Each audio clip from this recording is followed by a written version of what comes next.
Hey fam, what's going on? This is Jessica Pickens. Welcome to Pickens Realities, our blended family truths podcast. And so it's not equal treatment, even using that as an example. I'll say I love you to Dom every time before hanging up off the phone, because it's not an issue for him. He'll say, love you too, Mom. Talk to you later. Mm-hmm. When I say I love you to you, I feel like you'd be like, okay, fine, lady. Love you too. Right?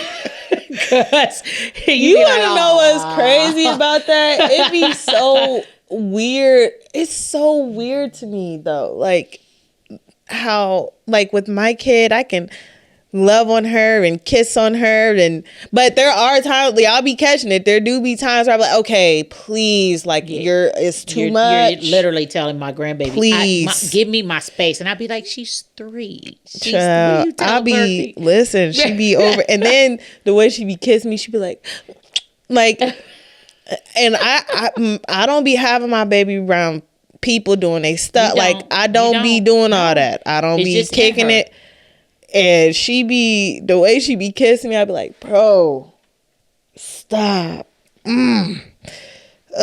Jesus. But so it's not equal. Yeah. Right. And so learning what works for each child, bio or bonus, that takes time and effort. And out the gate, I was very unrealistic. Yeah. I thought, the way that I treat Jayla, just multiply that, just add 3 more. Yeah. Not a big deal. I've got plenty of love for everybody. What was because you were saying earlier, like, you have examples for both. So for the parent with the child, but what was your example for the child with the parent? It's easy. It's not the same. Like, so again, using you and Jayla, our usual typical, examples, but also, different kids are different. Mm-hmm. Eric's pretty equal. Eric is gonna do Eric. He did me, your dad, your mom. Eric, he's pretty equal. But even to this day, mm-hmm. and your dad and I have just come to, sometimes you have to, even though you don't particularly like it or agree with it, sometimes as an adult, no matter, just being a mature person, y'all, mm-hmm. just learn to go, okay, that's the reality. I accept it. I make peace with it, even if I don't particularly like it or agree with it. Meaning, to this day, majority of the time, Jalen's going to call me and you're going to call your dad. Mm. It's because that's just your innate go-to in most instances, right? Now, there are one-offs where when Jaylen was in trouble, if he had an issue or something that he didn't want to be, well, then he would call your dad. There are certain things that I handle in the house, you would call me mm-hmm. before you would call, your dad. But innately, from a comfort, hey, what's going on, though, it's not equal. Mm-hmm. You talk to your mom first thing just about every single morning. Right? Against my will. She don't even be wanting to talk to me. She'll see me and be like, and then I'll turn the phone to Isabel. She'll be like, hi. So being okay with understanding that your kids even, like Gabby's bond with your dad. Mm-hmm. He told me Gabby called me and we talked for a while. And I'm like, what? Again, what's my friend? What am I, chopped liver over here? I'm crying. But that's how it is with you and Dawson. I texted her yesterday. She still hasn't even texted me back. But that's a whole that's later. You and Dawson. But Dawson will call me. Dawson is your buddy. Gabby is dad's buddy. So you see what I mean? And that's bio. Mm-hmm. There's no complicating bonus factors even in that. So it's sometimes just even realizing that in family dynamics, what relationship is falling where, and is it just what it is, or is there something going on that needs to be assessed and addressed? Ooh, mm-hmm. That's a whole topic right there. Assess and address. Woo. To get to the root of it, to bring forth mm-hmm.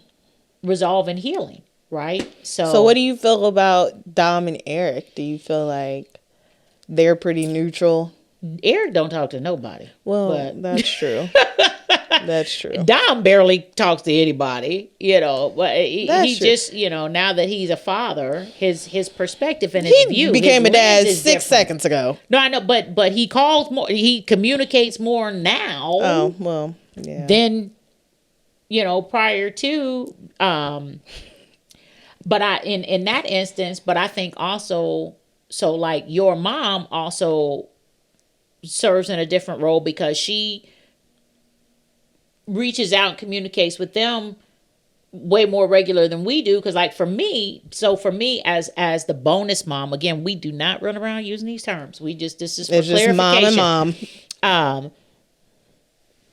I feel like with the two of them, Dominic not really, but really, I feel like that it bugs them, or like I might annoy them if I were to reach out to them the same way, like me and you were like Dawson and Gabby, I think what you want to. I'm gonna call you when I want. I'm gonna text you when I want. Now I'm learning to give them space. Like I'm trying not to helicopter mom because they're in college, but the thought of annoying them doesn't even cross my mind. Where with Eric and Dom, because they're adults, because I didn't birth them, because I understand the relationship with your mom and they already have their mom serving in this role in this crucial points in their life and what they're going through. And also it does, Eric let me know very clearly a couple weeks ago how he felt. Well, he actually put me and your mom in the same context. He was like, you're both extremely overbearing at times. I was just about to say, Eric be answering the phone for her because he knows she'll blow his phone up if he don't answer. So he'd be like, but see, I'm not going to do that. So you see what I mean? So but how you are with Gabby Dawson. That one. So that's a prime example.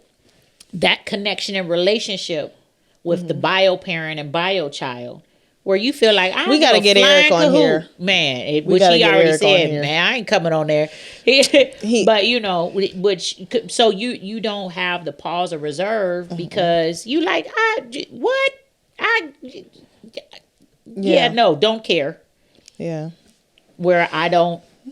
If I'm trying to have healthy relationship with the kids I didn't birth, then I pause for a second before I do something that I feel like they may deem annoying, because does that mean it's going to create a bigger issue or wedge between us when that's not what I want?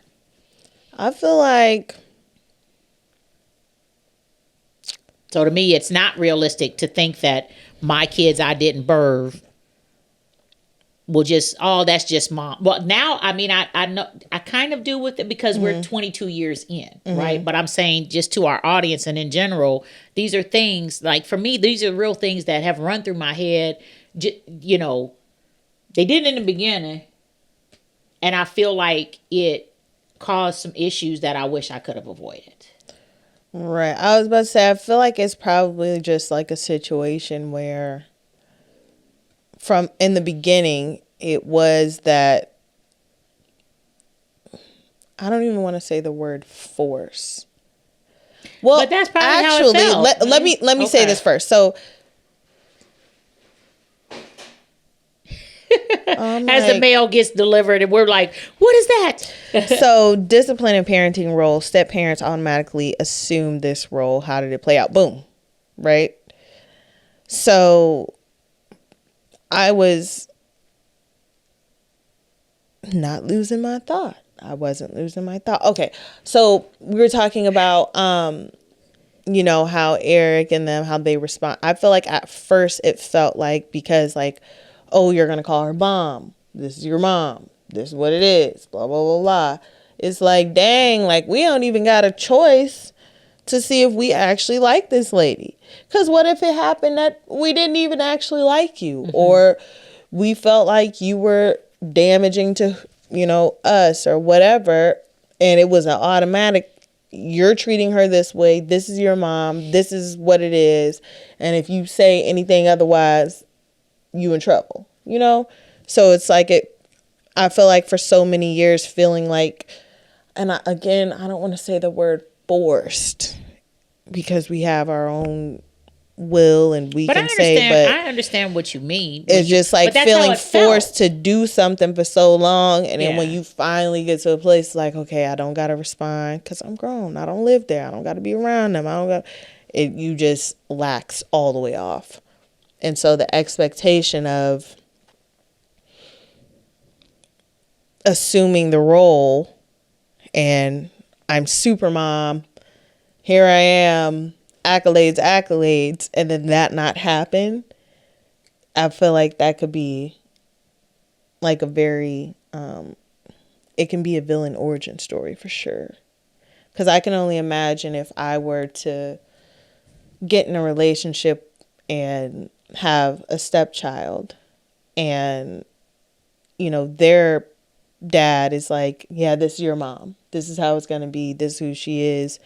And all you're over here is like, hi, how are you today? And they're like, girl, get out of my face. Like, I can only imagine how that would feel. Cause it felt awful. Yeah. Sorry. It felt awful. So how do you feel like that played when you were assuming your role as mom? How do you feel like the expectation that everything was rainbows and butterflies play out for you? I think that it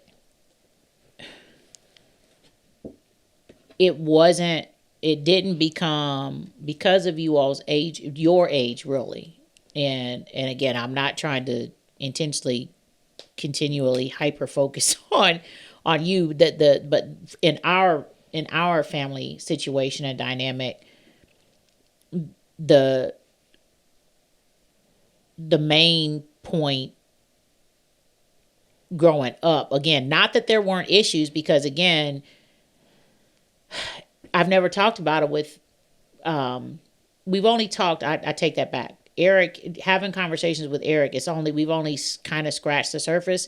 And in my opinion, from what he has expressed, his issues were more tied to him being the oldest and him feeling like he was the trial and error kid versus things that we did that were, you learn when you got 6 kids, as you keep, each one keeps elevating on up out of the house, and you learn, you have different lessons to apply. But from the perspective of coming into this marriage and thinking, oh, all of my bonus children are going to be okay with and love me, and we're going to have good relationship with me playing, being their mom.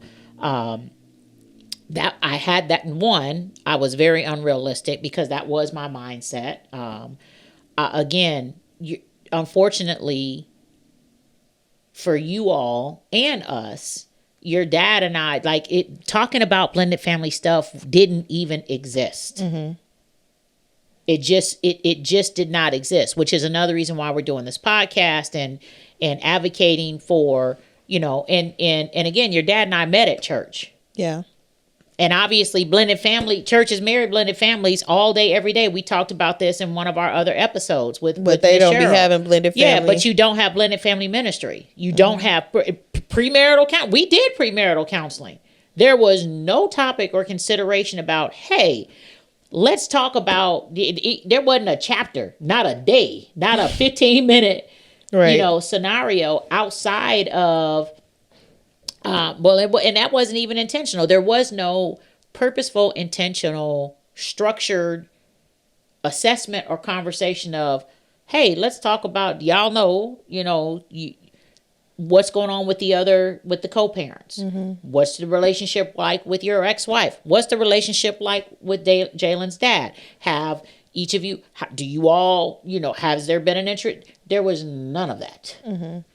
There was nothing about, hey, how's the relation? Now, when things turned pretty rocky with your dad and Jaylen pretty quick. And so that relationship did have focus in our sessions with Dad Walton pretty quick, because it became apparent pretty quick that, and so, but it was after the fact. There was no prep.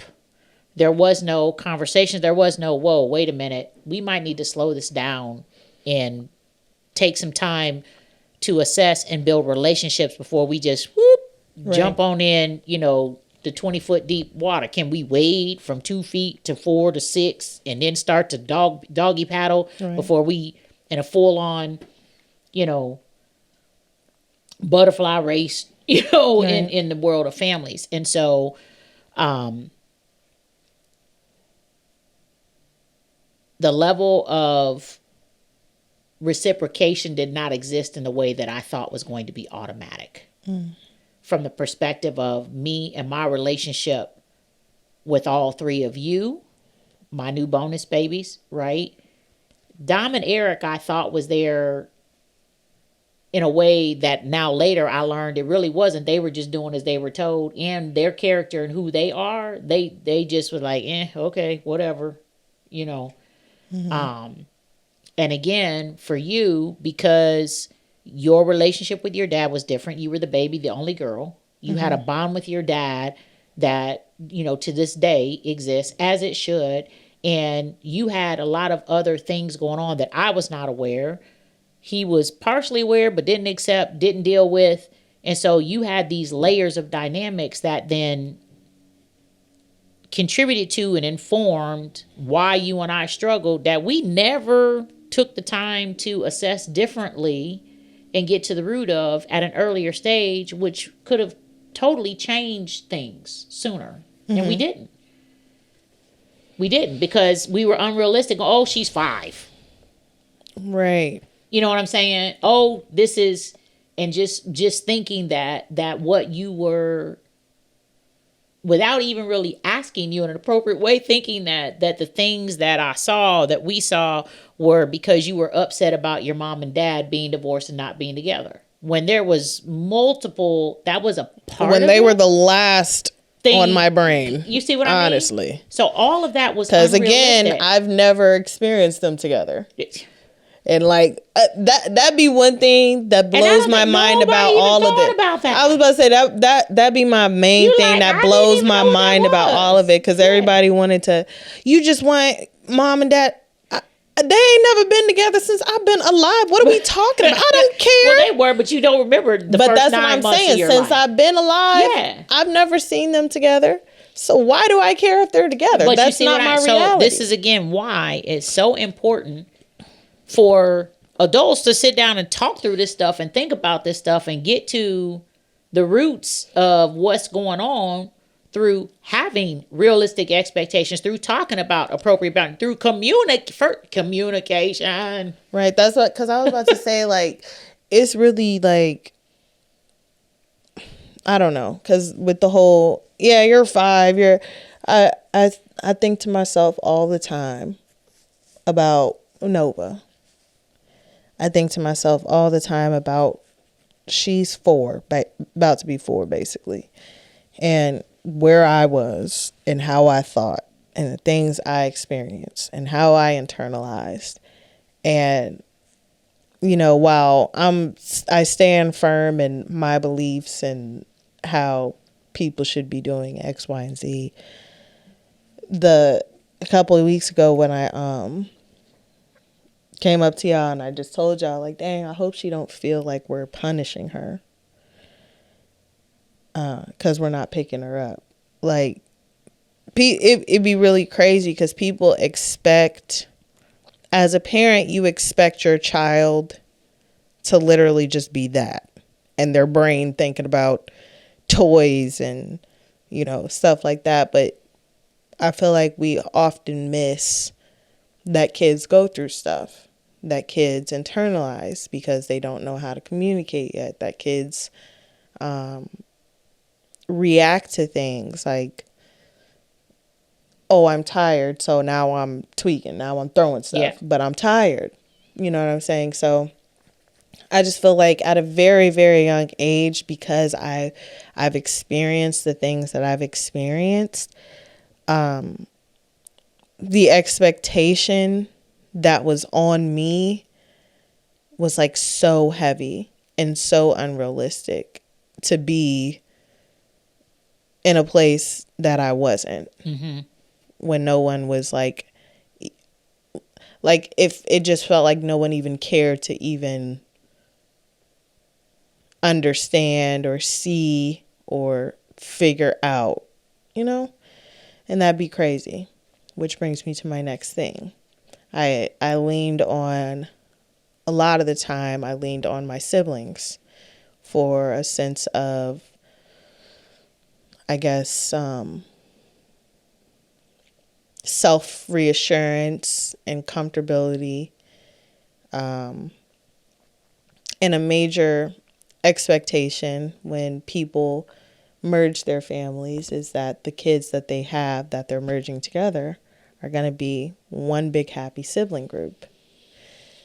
And that may not always be the case. I feel like very early on, Jaylen and I trauma bonded without even saying our traumas to each other, which is wild. I believe everything happens for a reason, but seeing us all get along and not get along and get along and not get along, like how, from your perspective as a parent, how did that affect you, and how did it make you feel seeing our dynamics growing up? Sometimes there were times, and this is one area actually where Dad Walton would actually help us try to ascertain and assess things to see, is this a normal kid situation versus this is a blended family dynamic kid situation. Mm-hmm. And because kids are kids, and they're like as we, you, whether you're in a traditional family or a blended family, growing up in them teenage years, a lot, there's stuff that comes along, and some of it is expected even in traditional families, right? Mm-hmm. So in a blended family, you've got your normal baseline crazy, right? Mm-hmm. You've got your kids transitioning from middle school to high school and becoming teenagers, and hormones and pushing boundaries innately as a typical, mm-hmm. I'm growing up trying to figure out who I am, where I fit, what I want to do perspective. And then you take that and layer on, I've still got roots of hurt and distrust, resentment, jealousy, pain, I don't want to be here, any or all of the above, mm-hmm. right? Because of being in a blended family, and layer it on top of the normal, I'm trying to grow up and my body's changing, my emotions are changing, I don't mm-hmm. know why. Ooh, I like girls, but they say I can't date. Ooh, I want to hang out, but I got to be in the house at 9 p.m. And oh, now there's social media, but my parents take my phone and plug it up in their room mm-hmm. at 9 o'clock p.m. And I've got structure, and everybody else seems like they free to be them. And why do I have to live with this witch who's making me do all this stuff that this don't look fair, and mm-hmm. I don't understand it, and this sucks, right? And trying to dissect all of those angles and trying to figure out, is this a normal, you getting on my nerves, or is this a more complex, there's something else at the root of that, mm-hmm. why you getting on my nerves? It could be completely exhausting at times. And to be honest, there were days where I just, I got nothing for nobody. Child, that's like me a couple months ago. I just let Isabella know fighting. That you're gonna let them fight. Yes, yeah, I don't feel like telling them stop fighting. And you just and so again, I think that for individuals that we can help, you go, okay, how do you do your best to create the healthiest environment possible with knowing a couple things, right? What are some innate rules to the game for blended families? One, you're going to get to a phase where when kids, if you're coming into this and you have your kids, are growing up as mm-hmm. a part of the blended family, where you're going to be going, you got to pause and go, everything is not tied to, oh, this is because she don't like her bonus mom or bonus dad, right? No, this is just normal teenage stuff. And so sometimes you just got to back off the extra. And then sometimes when you see it, you know, and again, being a person of faith, for me, a lot of times it's, okay, God, what is this? And you're asking for spiritual discernment of, how do I ascertain, do I trip about this, or do I, you know, or do you let this slide, right? And how do you navigate trying to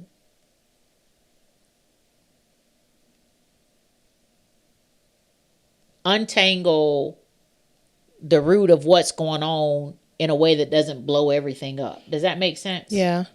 Yeah.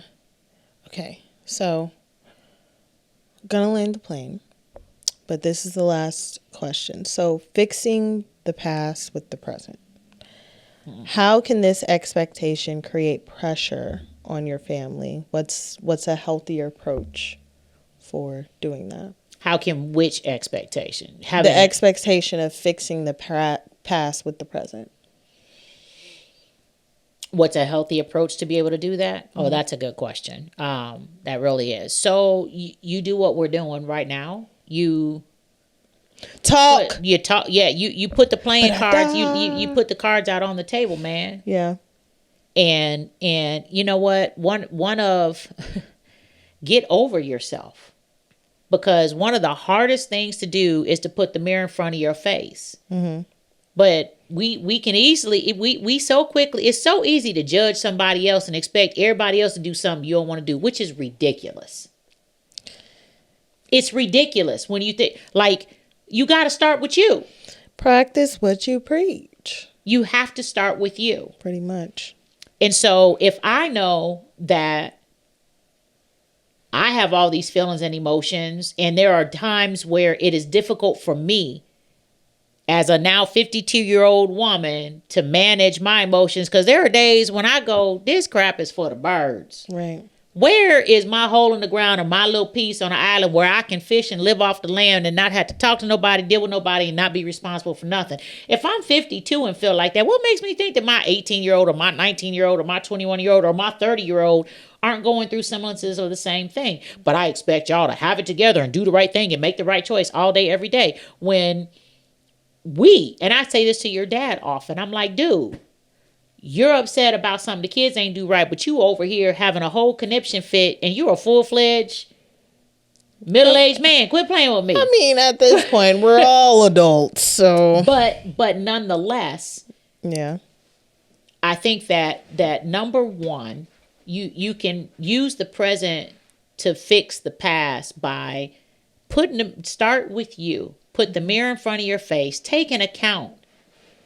And again, it's our model that we're saying to people when we're teaching, right? Assess, unpack, plan the work, strategize, and then do the work.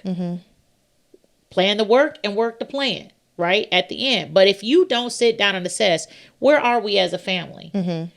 Where are we currently at now? How and all of that requires you to take a look in the rearview mirror, man. And be honest about it. Like, it is not easy to sit here and say to the world, ooh, we missed it. Like on 7 or 8 out of 10, ooh, we missed it. As a blended family, the way that we got started, how we did things, and yeah, there are facts.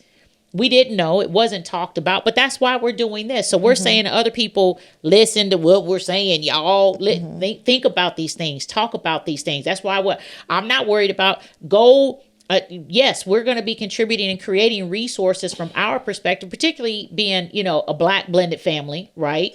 Culture is different. Things are different. But go order Ron Deal's books off of Amazon. The other resources that we have up there, Tammy and her husband, goodness gracious, they have the co-parenting. Shoemake. And Miss Cheryl, Stepmom Shoemake. Sanity. Stepmom Sanity. Go find which organization or entity matches what you need and is your style, and get the help and resources and guidance. Sit down and talk about this stuff. Cheryl's got a community that you can join. We don't have ours up yet. We're coming. And again, I'm not, what God has for us is for us. But good Lord, that's why there's not just one church in the United States, because everybody don't, different people need different stuff. Same thing here. Yeah. So fix your past. Use the present to fix your past by assessing where you're at and going, man, we missed it. Or, okay, we got that one right. But how do, thank God for that. How do we continue to grow? But your perspective, what you think, how things went until we started doing this podcast. I mean, I don't know. How much have you learned? Me and your dad are like, good God, why did it take this, because you think, whoo, we made it. And you think you're in coasting lane when really there's still so much more life to live. I've been sticking my head above water trying to survive this whole time. But you see what I mean? From a family perspective, a lot of times the parents go, okay, whoo, graduated high school, whether or not they went to, where are your kids on we made it, they out, they independent, they responsible spectrum. But for me, that, and your dad and I, no, we had so much we still want to continue to grow with you all, to have healthy relationship. We got grandbabies, galore, all of.